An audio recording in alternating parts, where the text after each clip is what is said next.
Welcome to another episode of The Local Dive, a podcast where we share our deep and shallow musings about Christ, the church, and culture. This is Alex Scott, and I'm joined by my co-hosts Dean and Sarah and Ashlyn Portero. Hello. Hello. What's up? How's everybody? Oh, there it is. The pop of the refreshing Lime LaCroix. Lime LaCroix.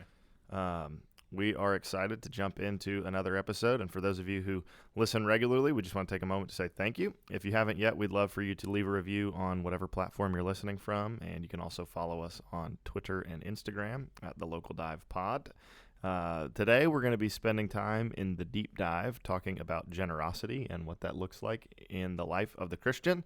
But before we get serious, we want to be really shallow, and we're going to pretend that tomorrow $10 million hits your bank account. You spend it on yourself. Like, don't be holy. Don't say you're going to give it to a ministry. We ignore biblical commands about generosity. No tithing. You're spending it only on yourself and your family. And your family? Well, it doesn't have to be your family. At least yourself. You can include your family. I want to talk about me. I want to talk about I. You might be spending that $10 million on like lawyer fees if you hid that from your family. It's true. Well said. Way to look out for me. What are you buying? $10 million hits your account in the morning. So I've actually, funny enough, had this conversation multiple times over the last few weeks because one of my best friend's grandmothers grandmother-in-law, I think, won $100,000 on a lottery ticket. Whoa. So my friends and I have been talking about if you like won, just X amounts of money, like what would you do? And we're kind of like scaling it. So $10 million, first of all, I can't even fathom. That is so much money. But if I had to spend it all selfishly, I would, I'm not trying to be this person, but like, is this like I have to blow all of it? Like I can't put any of it away? No, you can put it away. Okay, Yeah. okay. I needed that clarification. Not to be like, I'm going to save all of it. But I would definitely save a lot of it. I would invest some of it in property. Like I would probably buy, I don't even know what I would buy, but I would buy some type of other investment property or multiples maybe. And then I would definitely, the most I think like selfish, indulgent thing I would do is I would just take a chunk of it and go on like a really awesome trip, or maybe several trips, because $10 million is, I'm sure you could blow through it fast, but that's also like, I would like, I'm not going to like go like buy a yacht or something like that, but I would want to like just travel around and like be able to blow it on just like, seeing fun parts of the world. And then the rest I would like invest or do something smart with it. Well, and since international travel from the U.S. is pretty much banned for like another 5 years, you'd have that much more money as you That's invest true. it To then come back take to an me. even more epic trip. Exactly. So So that's good stuff. Dean, how are you spending the money? Well, one, I would build like the most state-of-the-art baseball field and have a backyard where I could do that. And I want to live out in the middle of nowhere because I like people, but... But you do or don't want to live out in the middle of nowhere? I don't. Oh, okay. So I want it to be like this kind of like in a neighborhood, but a big enough backyard to have a legitimate baseball field. You're going to have like $3 million in property in the middle of town. Yes. With Yes. a huge baseball field. Yeah, with this awesome. You're basically buying Winthrop Park. Yeah, I mean, like you're talking like There you go. that's like my field. I mean, like I can, like it's everything from like I designed the press box to the. I mean, like what the wall looks like. I love that there's a press box in your There is. backyard. It's a full. It's a Yeah, full this is baseball next field. It's level. a full baseball field. That's great. With the dream of hosting games. That would be the dream. So that I definitely would do that, and then I would have Patriots season tickets.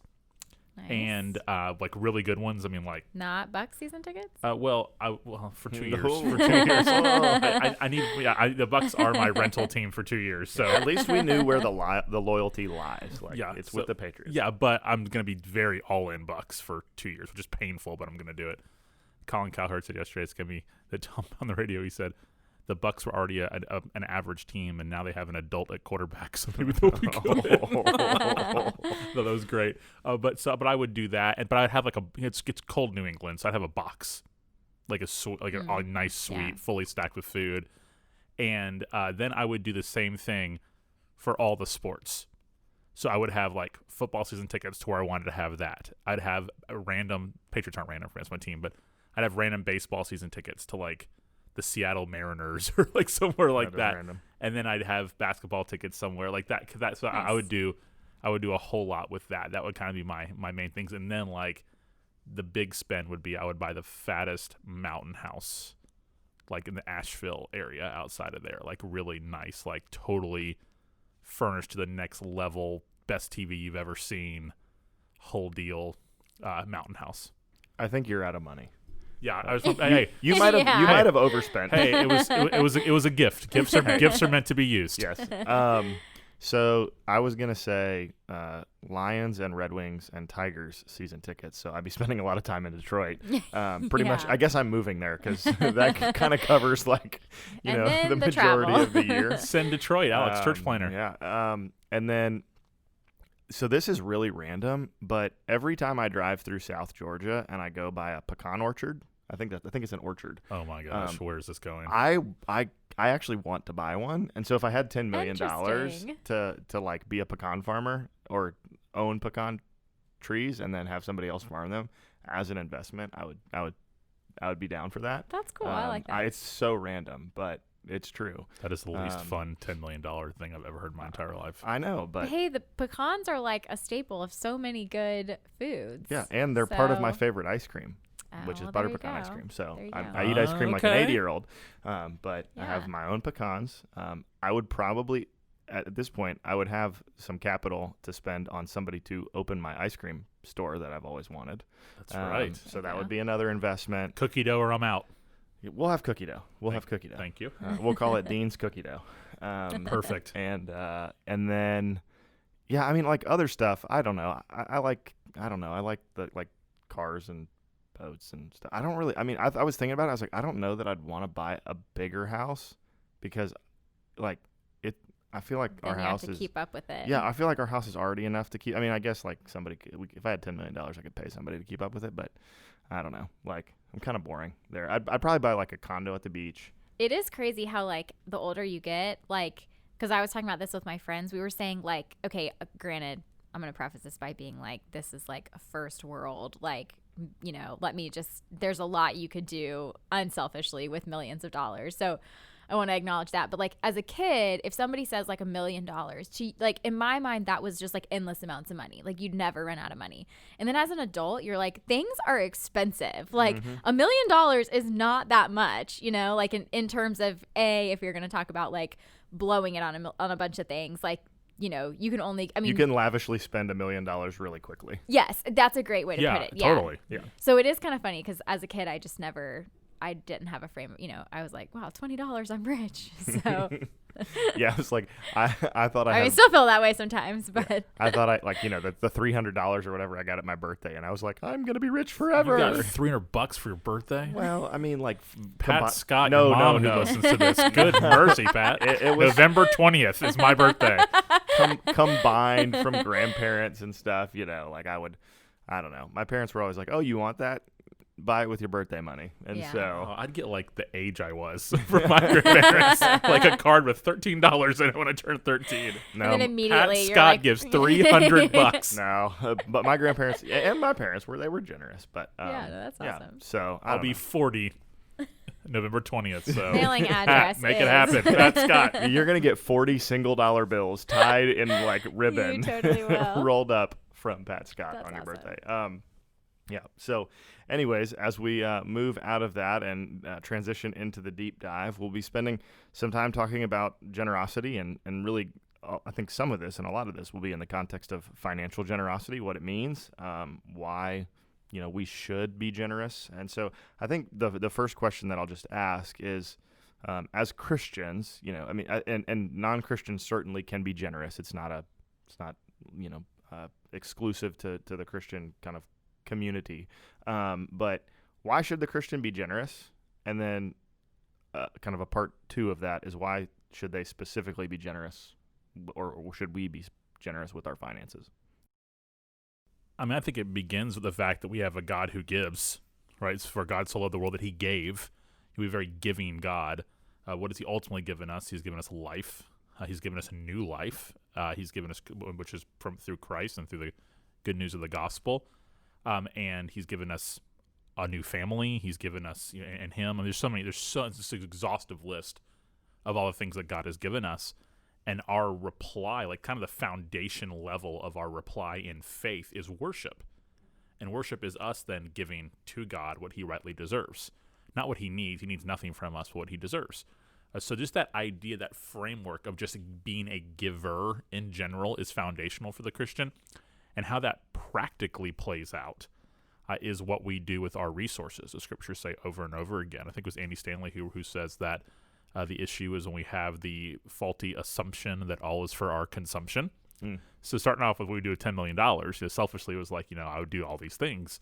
Where a Christian, first and foremost, again, it's just we're just so Americanized in our faith now, it's so foreign to a lot of us, that a Christian in the New Testament, first and foremost, would be saying, okay, how do I further the mission with this? How do I help the church with this? Like my church, how do I take this to the next level? I think of Barnabas in the book of Acts, that he saw the need. The church was just forming, so he had a field, which would have been who knows how much money back then for their context, and he sold the field, and he did not give the money to FSU football. Not that it's ever wrong. I'm not saying it's wrong to necessarily do that, but he gave it to the church to go forward the mission. So I just think, one, it's foundational that we're people who give to God what he deserves because he's given so much to us, but how that plays out and trickles down, to the Christian life, it centers around our resources in the scriptures. Like that's the one primary thing that the Lord looks at, because he knows what it can do to us. And the remedy he gives us for how to not let money master us is to be generous people. Like that's the solution he gives us. Yeah, I think, just to kind of, and this may not answer your question, but I think Dean answered it well. So just to maybe even go off of what he was saying, I think something that comes to mind for me in terms of like the Christian and generosity is that aspect that we see in scripture of like how communal life is. And so there's just a natural, giving to one another, because that is sort of like the structure of life, and that's something that the church was doing was, again, you see in Acts, like, meeting needs for one another. And even all the way back to the Old Testament, talking about, if your brother becomes poor, and is unable to sustain himself or to provide, to live by himself, then you should take him in, and not give to him with interest, but you should, give freely. And so just like this model, and what that makes me think of is I just sort of assess my own life and the culture that we kind of live in, is just thinking about how, my eyes have been opened over the past few years to just like how class plays, economic class plays into just sort of like our lives. And I'm like almost embarrassed to say this, but there, I do know people who have financial need, but not a lot of them, like in terms of personal, like my personal circle. And so it's interesting. I don't think I'm alone in that we, I think, can sometimes become so isolated in our own kind of socioeconomic like bubble, to where and also like our lives now are so individual and they're not as communal. And so the thought of like, when you give generously to someone, like I feel like now there's, even if it's like a gift or like a birthday gift or something, there has to be like 17 disclaimers of like, you shouldn't have gotten me this nice, or you shouldn't have given this much, you didn't need to do that. Like, and we have this sort of like exchange of words, that sort of like helps us both feel like justified before we're okay with like accepting something nice from someone. That I think is so foreign from like, I see that you have a need, I'm going to give generously of my own resources to help meet that need. And that's just how life is. And we're propelled as Christians, like by our beliefs to do that, to live generously without expectation. And I think some of that, we can kind of, if you drift into, I'm just speaking for myself here, if you drift into sort of a way of life where you're surrounded mostly by people who in the grand scheme of things don't have a lot of financial needs, you can become so forgetful. And so then it's like, okay, I have to look over there to like, charitable cases or to other, and that's good. Like we have to be doing that, but it's just interesting to me how that becomes like depersonalized in a sense, and maybe we're less, I wonder if maybe sometimes that's why we're less compelled to give, because it feels more like I've got to give my money to this organization that I'm not attached to, as opposed to like these are people around me where I see their real needs day in and day out. I just think in some corners of the world, like we are so wealthy that we I think I don't know. I think our whole view of generosity and giving to one another can be misconstrued. But that was sort of my tangent. All to say that I do think that for the Christian life, we are called, I liked what Dean said, that, our first thought isn't how can I spend this on myself, or how do I prioritize this within my personal budget, but, how can I let go of some of this and give it freely to the church and to the mission of God. And I also think that includes taking care of one another. So those are just things I think about. Oh, sorry. No, I was just going to say, I think, and I forget where I heard this first, but so it probably belongs to somebody, but I'm not giving them credit because I don't remember. But the idea that everybody thinks that they're not rich relatively, and everybody also thinks they're equally generous, broadly speaking. Totally. You know what I mean? And so, there's this idea that regardless of where we are, we don't have enough to be generous. It's like you see the people who give, mega gifts to organizations, charities, whatever, and you're like, okay, that's what generosity looks like. It's being generous is being able to give $1 million to, insert whatever charitable organization.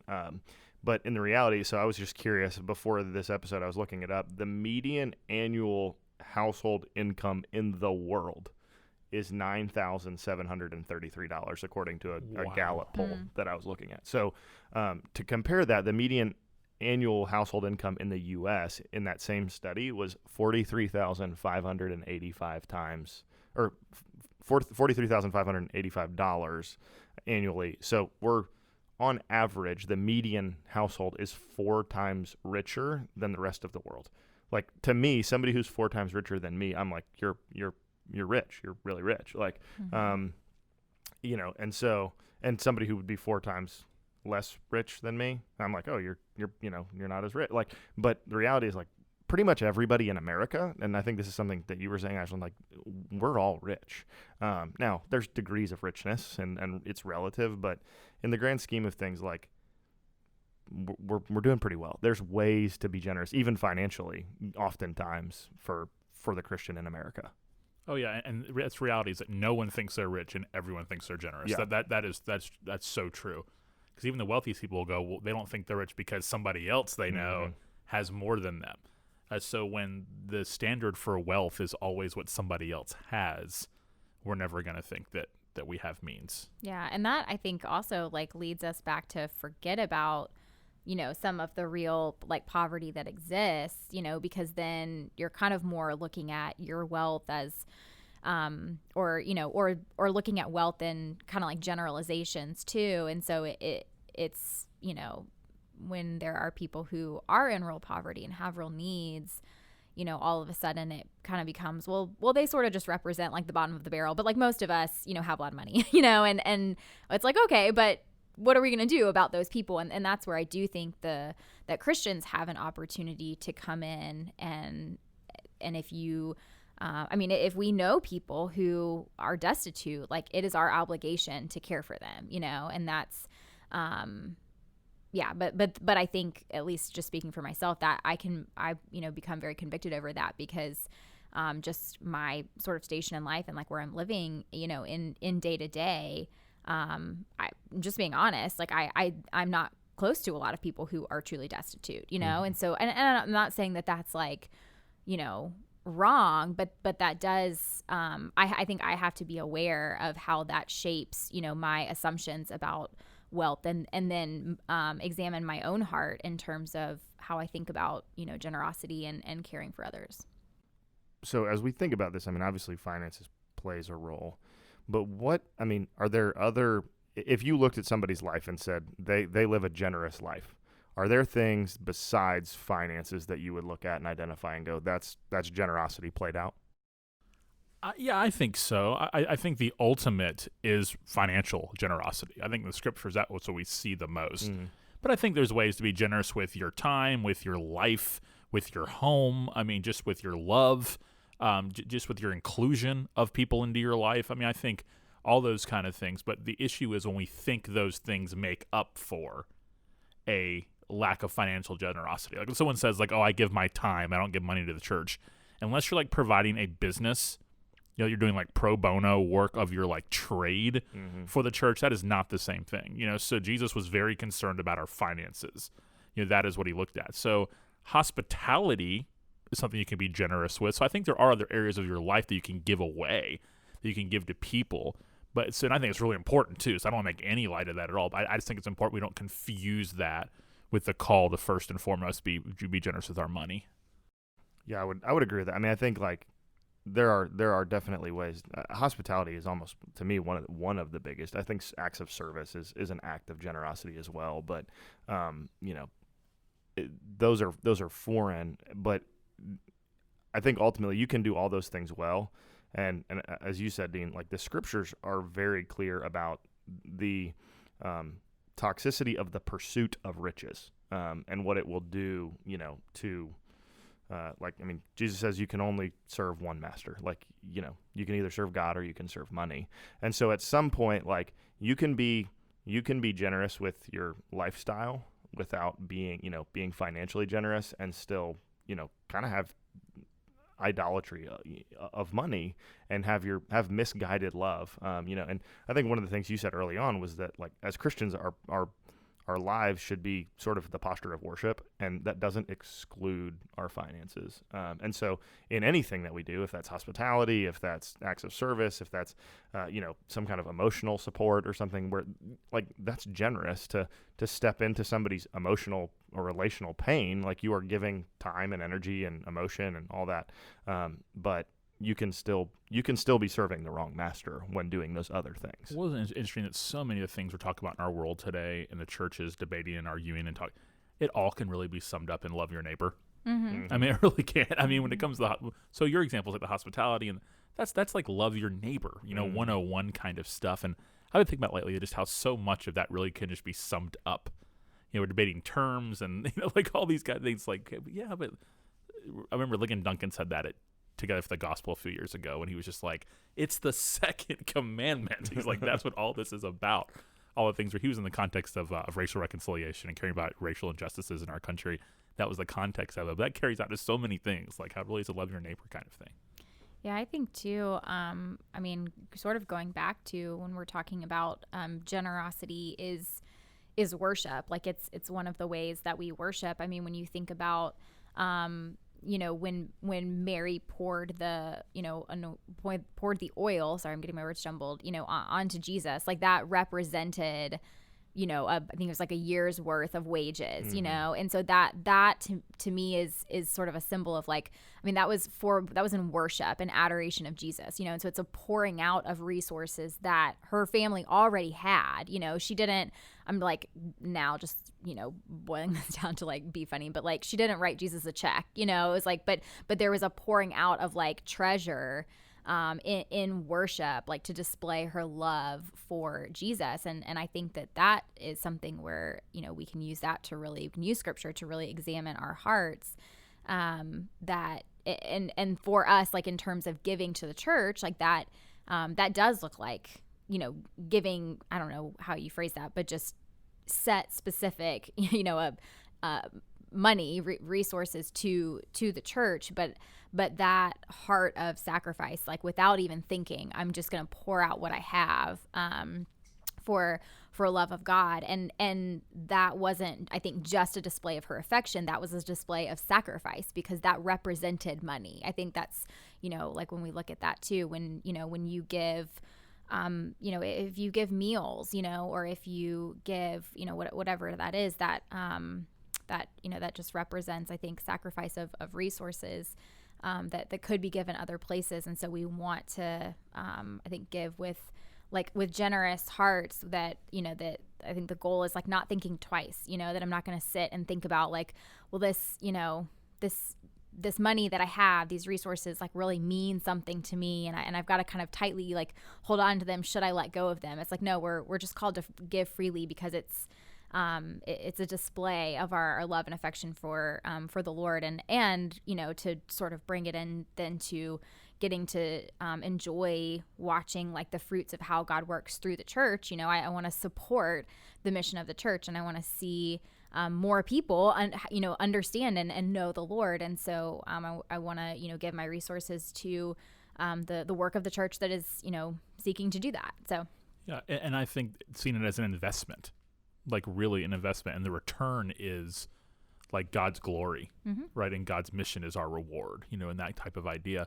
And it's important that the generosity is for everyone. Like every Christian's called to it. The story that Jesus tells, the woman who just had those coins, and that was all she gave. And other ones, he goes, they were given out of their surplus, everybody else, which is still noble to give out of that. Right. He didn't say it was bad to do that. He was just going, hey, have perspective.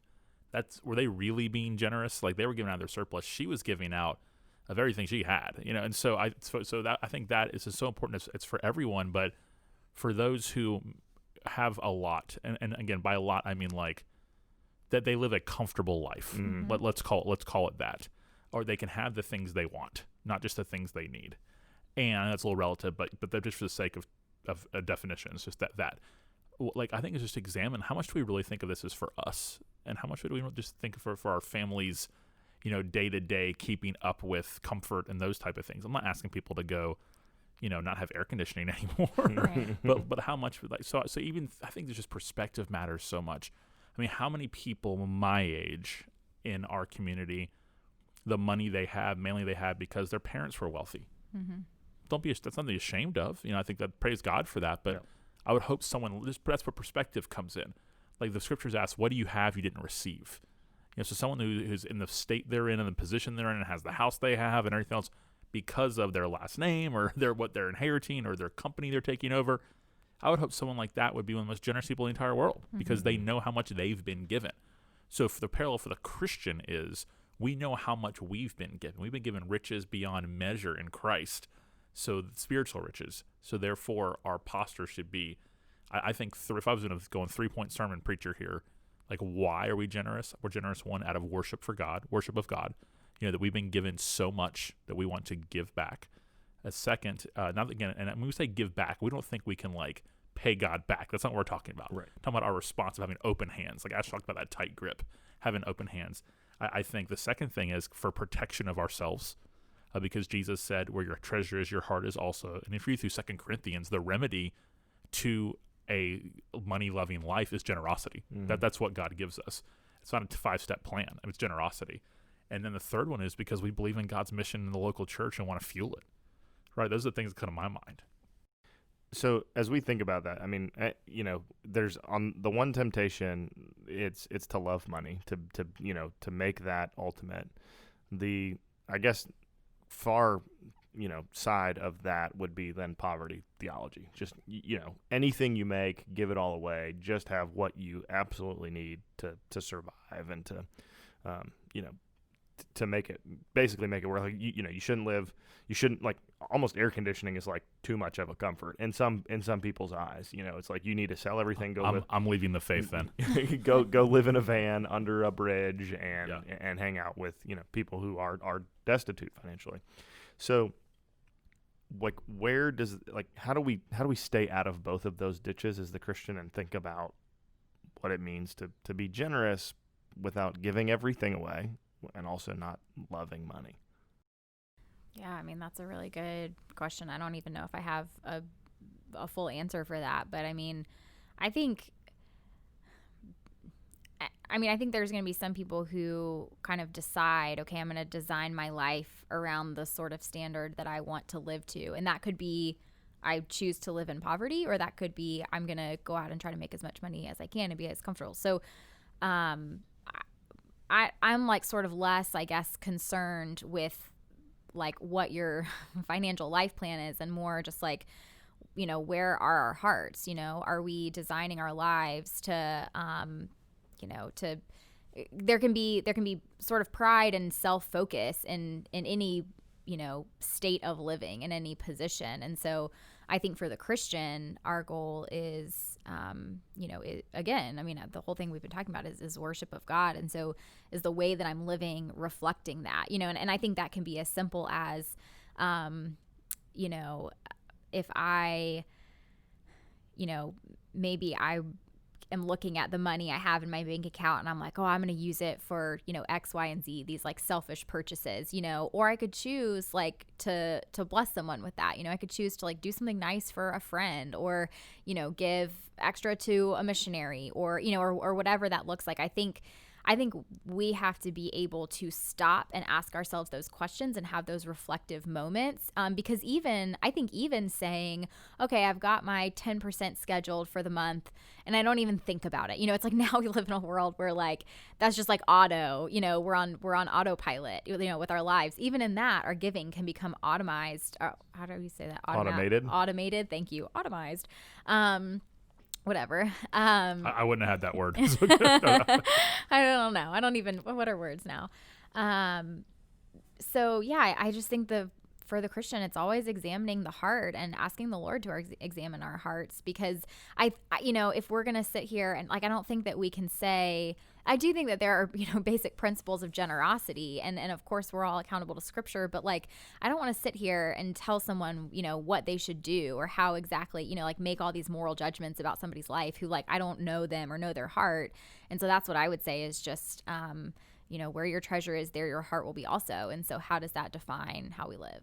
Yeah, and I think of 1 Timothy 6, godliness with contentment is great gain. And so to me, in some ways, like contentment, and he kind of continues and he says, if we have food and clothing, we will be content with these. He's not saying we can't have more than food and clothing, but it's kind of, and Dean, you brought up like the difference between need and want. And that's really difficult in an American kind of culture, that especially in a visual culture like Instagram. I just think about like, there are times where I find myself wishing I had more money to do X, Y, and Z things that I see other people do. And like, that is not contentment. That's not a reason to make a wise financial investment to see, because at the same time, the Bible is clear about financial wisdom. Like, it doesn't say be foolish with your money. It doesn't, and so there's nothing wrong with working hard, with, gaining financial riches per se, and accumulating wealth. There's not a, that's not sinful if you're not worshiping that. And so, that tension of like, okay, because the Lord blesses people financially for the sake of his mission. I mean, there are people in our church and churches and that fund ministries all across the world that if it weren't for their, financial position, like from a human perspective, and the mission of God may not have moved the way it did or how it did. And in that moment. So, the Lord, I think, blesses people with financial gifts to then be a blessing to others to see the mission of God go forward. And so it's a matter of contentment. I think it goes back even to giving out a surplus. Like, that's not bad. But we're thankful for that. Yeah. There's a constant check of generosity in the heart in those things. Yeah.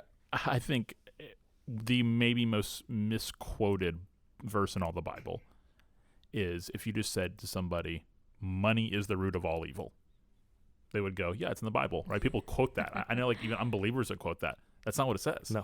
It says the love of money right. is the root of all evil. So I think Ashlyn's the heart. That's, I was going to talk about the heart, and I think she's right. I have nothing to add to that.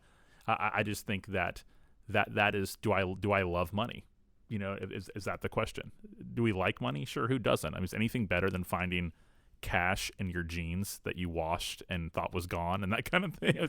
No. Everybody likes money. Is there also any money you spend more quickly than cash you find in your jeans? It's gone an hour later. I treat it like it's like just there's this magical category where it's like, well, this doesn't actually count, so I can buy whatever I want. Exactly. That's totally right.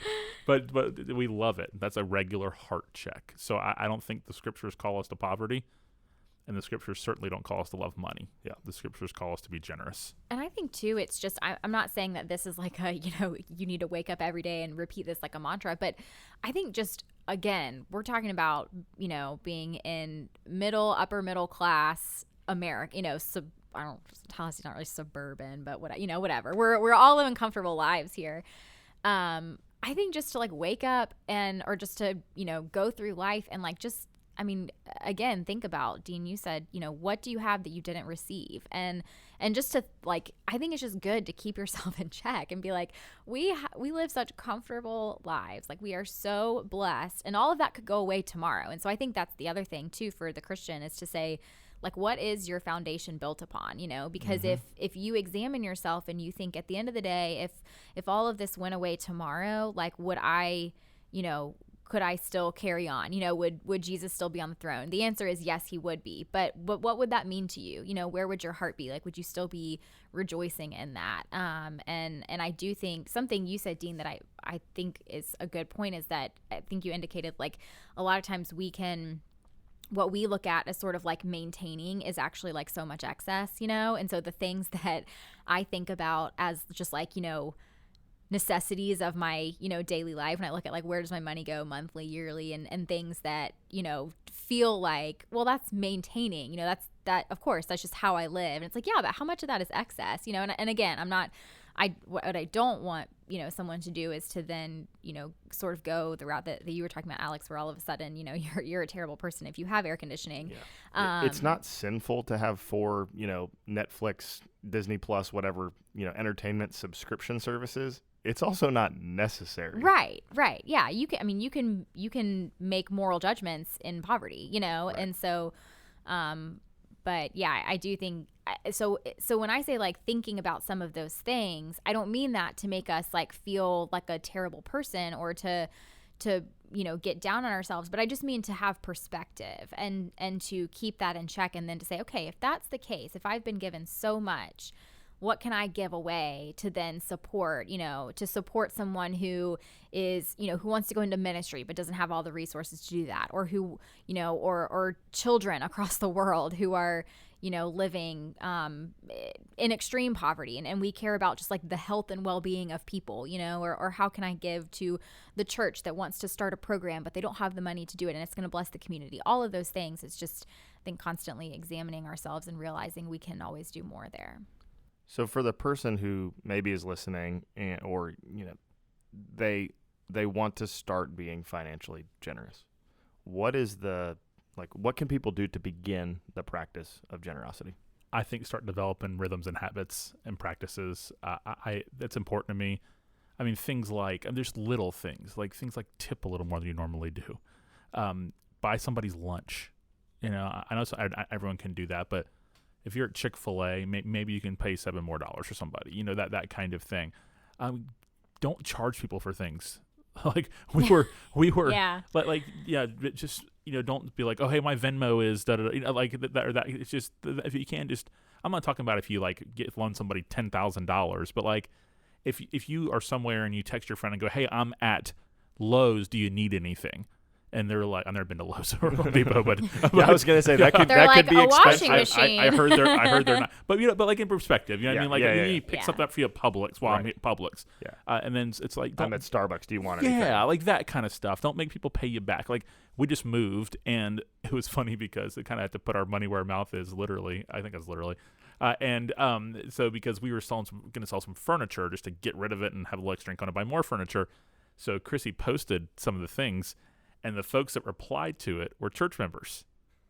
And we're like, we're not charging people in our church family for our furniture. We're going to give it to them. Yeah. So we thought we'd make a few extra bucks on selling like some dressers and like I forget what all it was. It was several things. But we wound up just giving it all away because it's our church family. We're not going to charge them to give them a dresser.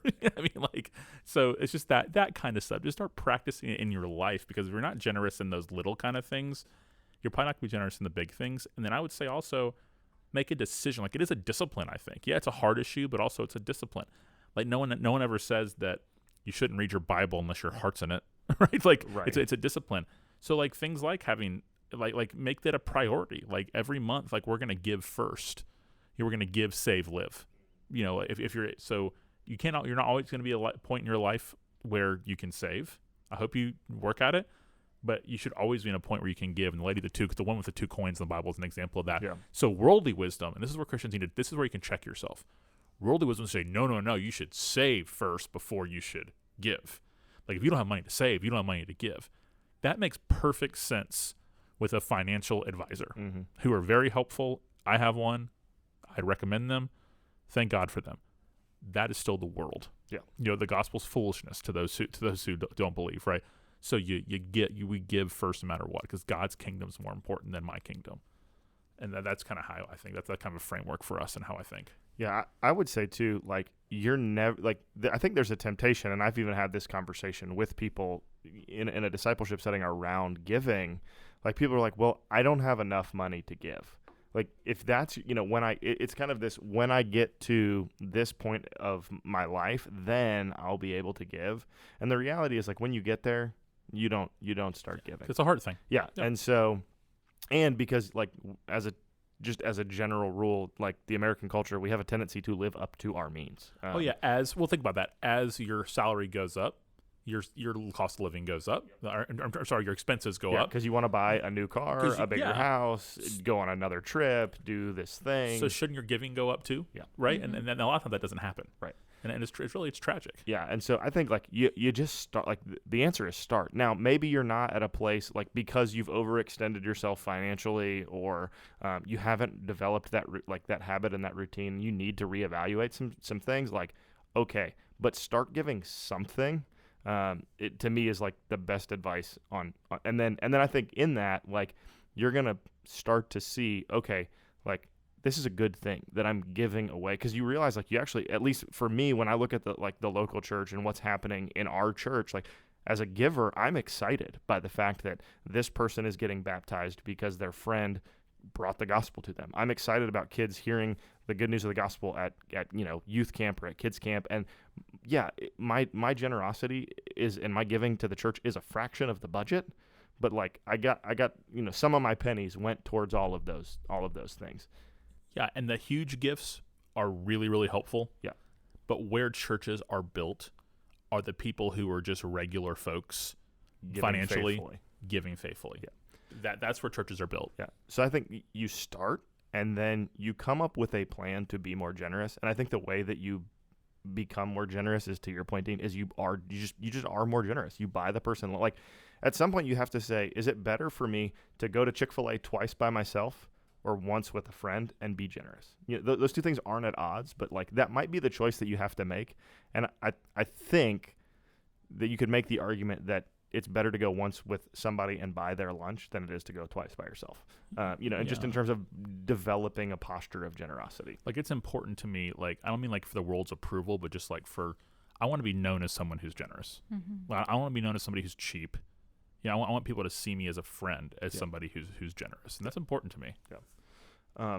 As we think about that too, and Ashlyn, I don't know if you have anything to add, but what role should the local church play in the practice of generosity? We've talked about this a little bit, but yeah, I mean, I think that the church can model all, like, collectively, all of the things that we, want people to do. So us as a church, like, out of our worship for God and, our desire to see the gospel go forward, we're going to give generously to missionaries, to church plants that are just starting up, to local ministries that are doing things that we, individually or collectively might not be best equipped to do. I think those are all ways that the church can practice generosity. I mean, having benevolence funds, for when, yes, I mean, to me, one of the most awesome things is when there are needs within the church that people can meet, themselves, so it's like, I don't, if Alex, if I know that you have a financial need, I don't have to go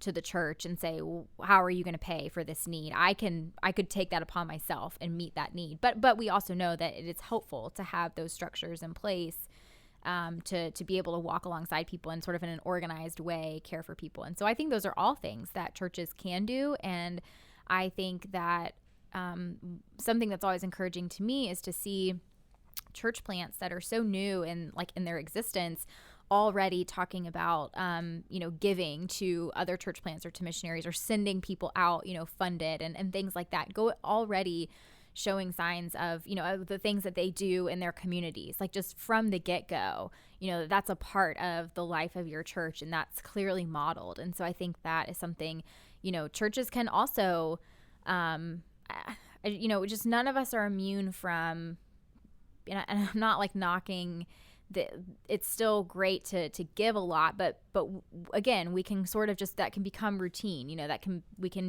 I'm not saying that giving away tons of resources, but you're not, having a staff meeting every month to cry over it, that's that's bad, that your gift is any less meaningful. Because goodness knows, we know as a church plant, it's like, we'll take the resources if you have them to give.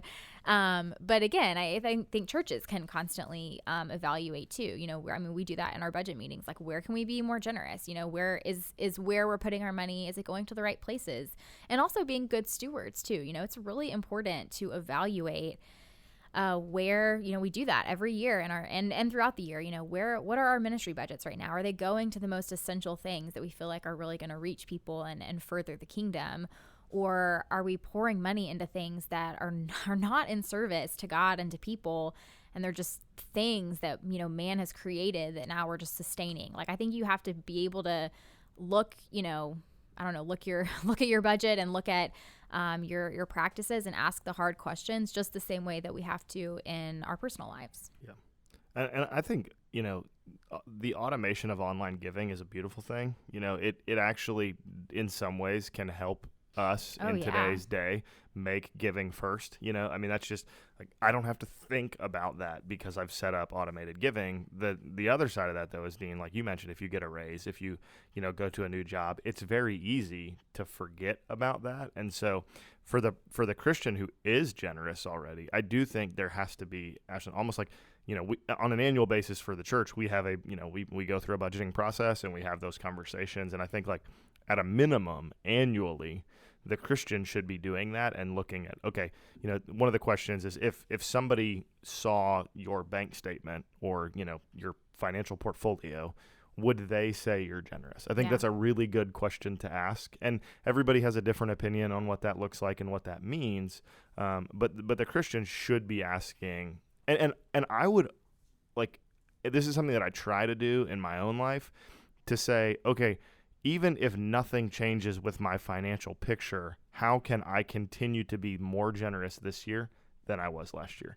So if I make the same amount of money this year, how can I give away a little bit more? And really, we don't always do it, but we're trying. Like, Melissa and I are having those conversations to say, okay, is it better to support this, ministry resident at $25 a month than whatever that $25 could go to? Our savings, our spending, a night out, whatever, like, is it better? And that's something that we try to practice. And I just think that's something that routinely, like, we have to check, because it's easy for us to forget about what it means to be generous. And like, it no longer is sacrificial giving. It just becomes regular giving. And that's a good thing. Like, I'm not saying, hey, your giving shouldn't be regular, but I think there should be a piece of sacrifice where, as the Christian, we look at this and go, I'm going to choose the kingdom, whatever that means, like whatever that looks like, over something personally. I just think that's a helpful way to practice that. And then the other thing is that, like, as a challenge and something that we try to do, and I think every, both of you guys as well, like, put the local church first. How do you prioritize the local church in your giving? Yeah, well, if the local church is God's design, then it should be our first thought too, as Christians, right? If the local church is his design, his desire, what he delights in, all of those things, it should be us as well. So, is it noble to support causes A, B, and C? Yeah, absolutely. And how that works for your family, if you can do that or choose to do that, I should say, do it.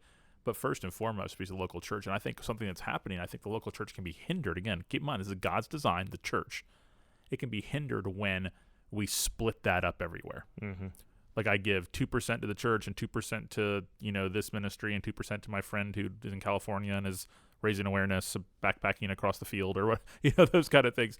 And rather than, that's, I think, almost like where surplus should come in. Mm-hmm. Like give to those extra things if you can. If it is $25 a month, you can that type of thing. But your church is like where it should be, like, the first and intentional, sacrificial, regular, proportional giving should go.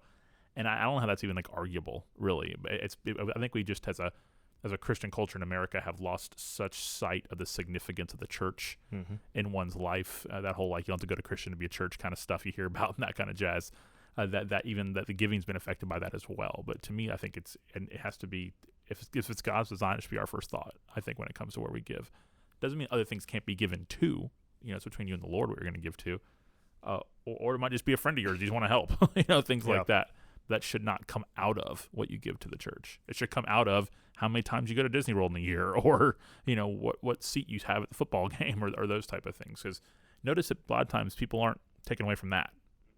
And I think that's where the hard stuff and the hard questions come in. If somebody asked you, what does a generous person look like, how would you answer that?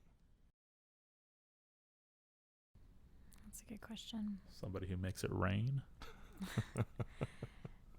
I mean, I definitely think that I've never seen, like, I do think there's like some self-forgetfulness, you know, like where you're just quick to give, you know, without counting the cost in a sense, and without, you know, trying to make sure does this fit into my perfect little plan, you know, or whatever. It's just like giving with abandon.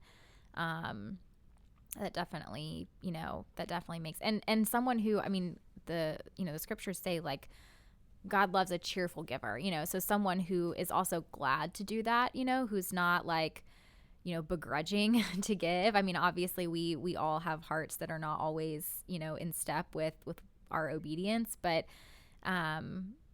who gladly gives, you know, who truly finds joy. I mean, that's the thing, that if God has designed for us to be givers, in worship of him, then that's meant to be a joyful experience, you know, that's not centered around ourselves, but that we still get to, you know, partake in. So I think that's a very, countercultural and just foreign outside of the Christian life is that it can be, you know, you can be blessed by giving, you know, and I'm not saying like that if you're not a Christian, you can't experience that, you can, but it's just, you know, I think it's just disconnected from the scriptures and from the truth of who God is. And so it's maybe not as in full of a way. So those are two things that come to mind.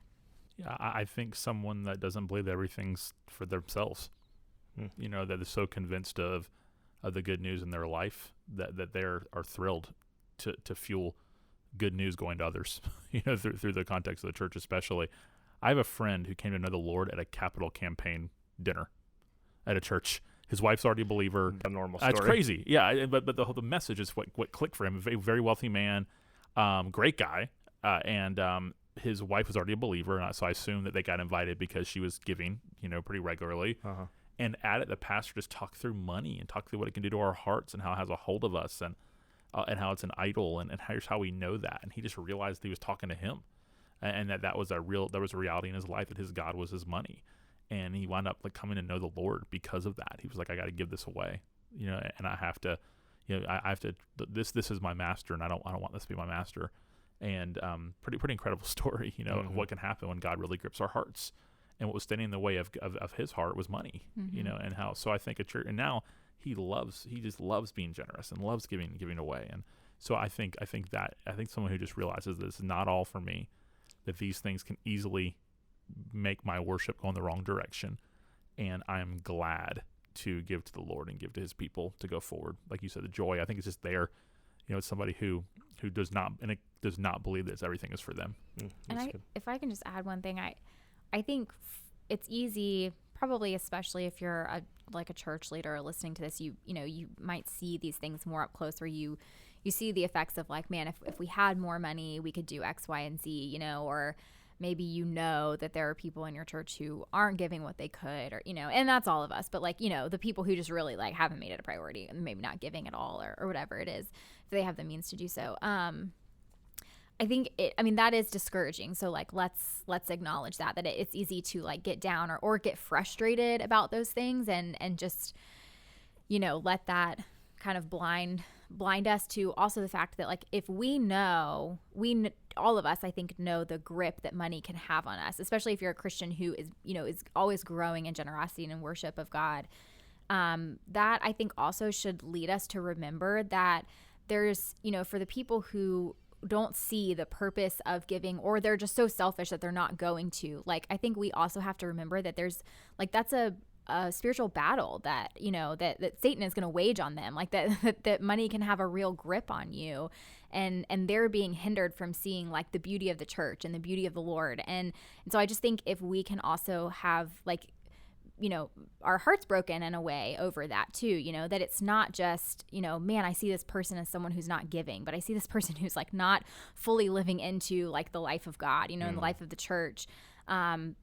And that could propel us to have grace, but also maybe to have conversations or to just pray for that person, or what else is going on in their life that is preventing them from like letting go. Sometimes people are just like, I don't know, scared maybe, or Dean, you talked about like the savings thing, it's just there's so many factors I think that go into this. And so I don't know, for myself, I want to be mindful of that I want to, help people along to see that like generosity is a, part of the design of the Christian life. And it's not something that should be taboo or that should be awkward to talk about, but it is something that, people are all at different places across the board. And so how, in our one-on-one conversations, as well as in kind of like corporate discipleship, how can we help people understand that by helping them to see like how beautiful it is to give and to be generous, and that really is like the better way. And so awesome. I want to be mindful of that.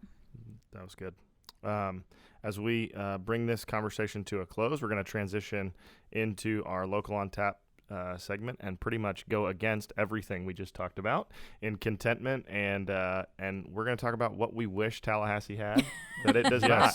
So anyways, back to talking about money. Self-consumed $10 back million to the shallow to end. generosity to Wow. our discontentment and covetousness. Yes. People are like, I'm not going to listen anymore. Yeah, They're just I wish Tallahassee had a minor league baseball team. Oh, that's good. And it would be so great for the summer. The family entertainment is just awesome. It would just be such a fun. We have a great city. In the summer, there's not a lot going on. Since we don't have a pool, there's just not a lot going on. And it would just be so much fun. The resistance I've heard are things like FSU baseball. That's ridiculous. The main time of minor league baseball starts in April, but is the summertime when they're not playing. And like Columbia, South Carolina has a minor league baseball team. Their following is huge for South Carolina basketball. It's bigger than Florida State baseball gets for crowds. Yeah. It's like they have Lexington, Kentucky has a minor league baseball team. There's college towns that have minor league baseball teams. So that would just be so great for our city and for our community. And also to get really baseball-y on you. We're also on the bus route. We're on the bus route for the Southern League. AA baseball. Jacksonville has a team. Pensacola has a team. You can keep going on I-10. Mobile just lost their team, but Biloxi has a team. If you go north, Montgomery has a team. Birmingham has a team. It's like we are on the way for this. There's no reason why on I-10 that we should not have. There needs to a be minor league something baseball between team. the jumbo shrimp and the blue wahoos. Yeah, I mean, like if I had those resources, I would be like one of the founding partners of I give to the church first, and then I would have a minor league baseball team. I'll buy season tickets if you can make that happen. I appreciate that. Ashlyn, what do you? I'm gonna go real basic here. I wish Tallahassee had a really good mall. There's just something about a good mall. Sure. Talk about worldly and materialistic. Would you want to be outside or inside? Like a outside, Jacksonville Town Center kind of mall? Okay. Yes. I would even at this point I'd even take a great anchor store. Like give me a Nordstrom and we're good to go. There's not many things at Nordstrom that I could probably buy on a regular basis, but I'd go in and eat at the fancy restaurant every once in a while and like walk around and feel good. Yeah. The age of retail, like in-person retail, though, is dying, so I wouldn't hold too much stock. I know, in that but one. man, have you ever had a good mall walk? I mean, there's just nothing like it. You know, I'm actually pro malls, believe it or not. I'm pro malls. I also want a PF Chang's. Just want to throw that in there. I'd love to have PF Chang's. Dang it, you just took mine. It would ruin our airport fund. You just took mine. Sorry. Yeah. It would ruin our airport fund in Atlanta. It wouldn't have quite the excitement we have every time we fly somewhere together. But yeah, I was going to say, I love a lettuce wrap. It probably doesn't make as much, of a deal, like as much of a difference when you have one in your town, but we don't. So I would love one. The other thing, and I mentioned this earlier, like we don't have a great ice cream shop in Tallahassee. Ariel's, which was on Thomasville, I think they've closed. It was pretty good. Like it had promise. It just opened right before COVID. So I don't think they made it, but that would be my other one. So what constitutes great ice cream? Like, I mean, I love ice cream, but like, what is like, and also we talked about my cookie dough, your butter pecan. I never heard Ashlyn's favorite ice cream, so we want to hear that too. Okay, I'll think about that. But help us really quick. What makes, you're an ice cream guy. Like, I text you and say, when I'm in a city and go, where do I go for ice cream? Yeah. So, I mean, I think like there's factors in flavor, in texture. The issue that I have here is that it's either like I like hard ice cream. So it's got to be scooped, and it has to be like more like I can't do Cold Stone or whatever because that's like it's basically cold soup with Snickers mixed in, and it's gross. Like if I don't want a milkshake, I want ice cream. So yeah, like the texture, the temperature that it's served at, like the firmness of the scoop, the flavor, like Really thinking deeply about This this. is amazing. the way that you make ice cream can actually make it more icy if you don't freeze it fast enough, and so that's I'm not going to nerd out too much more, but You know more about ice cream than anyone I've ever met just in those 45 seconds. My favorite ice cream flavor? Yeah. Is that what? Oh, man. I like weird flavors. I do like a good, like chocolate chip, like a good chocolate chip is probably like my favorite classic flavor. But like I like the like lavender honey and the like maple peach, whatever, just all the different. I love also basically like Jenny's seasonal flavors. Yeah, I love a good fruit ribbon. If I'm being honest. So anything with like a ribbon is a technical term. Thank you. I don't even know I what feel that means. justified. Thank you. I love a good fruit filling. Yes. Yeah. Okay. I can affirm that. Anyways, there we go. That's what we wish Tallahassee had. If you want to let us know what you think, drop us a line on the social medias and let us know. Hope this was a helpful conversation on what it looks like to be a generous person and to live a generous life. And we will see you next week on another episode of The Local Dive.